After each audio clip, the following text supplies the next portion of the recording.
টাকায় হচ্ছে না, আপনি তো আমারে বলবেন, আপনারে আমি 2000 টাকা দিতাম। দাঁড়ান একটু,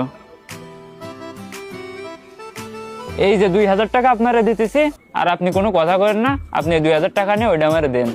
না ভাই, 1-2 হাজার টাকায় দিতে পারবেন না। আপনি যদি আমার 5,000 টাকা দেন তাহলে আমি এটা দিয়ে দিবানে। মাত্র তো 5000 টাকায়, এই টাকা দিলেও তো আমার প্রায় 10 লক্ষ টাকা থাকতেছে। এক কাজ করা যায়, করে 5000 টাকা দিয়ে নি। এ ভাই আপনি থাকেন, আমি গেলাম। এই এদিকে আসেন দেন ভাই, টাকা লাগবে তা আপনি আমারে কবেন না? কথা নাই বার্তা নাই, খালি দৌড়ানোর জন্যই ব্যস্ত হয়ে যাচ্ছেন।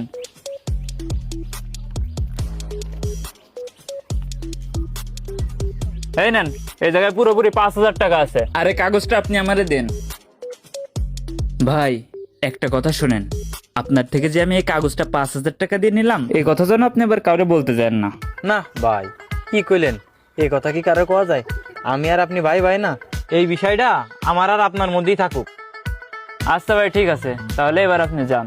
আচ্ছা তাহলে আপনি থাকেন, গেলাম। আচ্ছা যাক, 10 লাখ টাকার চেকটা 5000 টাকা দিয়ে বলদ বানায় ঠিকই নিয়ে নিলাম। এইবার ব্যাংকে যেতে হবে, ব্যাংকে যেয়ে এটা ভাঙায় মোটর সাইকেলটা বিক্রি করে একটা গাড়ি কেনা যাবে।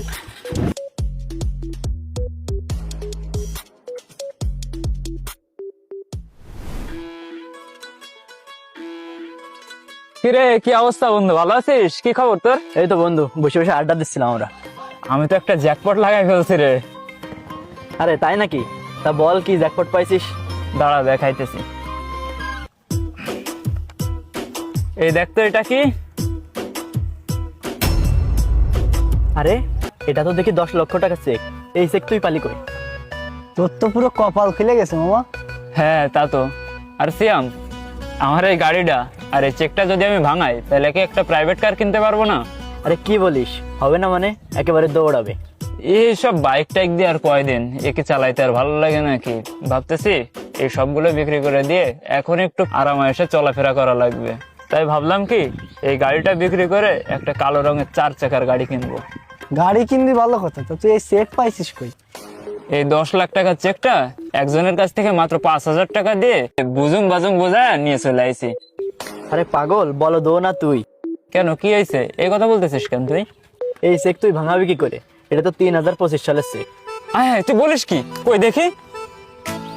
আসলেই তো, এটা তো দেখতেছি 3025 সালের চেক। তাইলে কি ওই লোকটা আমারে বলদ বানায় থেকে গেল? শুধুমাত্র বলদ বানালি তো হইতো, কিন্তু ও তো তোরে বলদ বানায় 5000 টাকা লুটে নিয়ে গেছে। হায় আল্লাহ রে।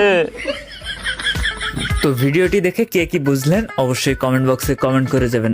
আর হ্যাঁ, ভিডিওটিকে বেশি বেশি শেয়ার করে পেজটি ফলো করে পাশে থাকবেন।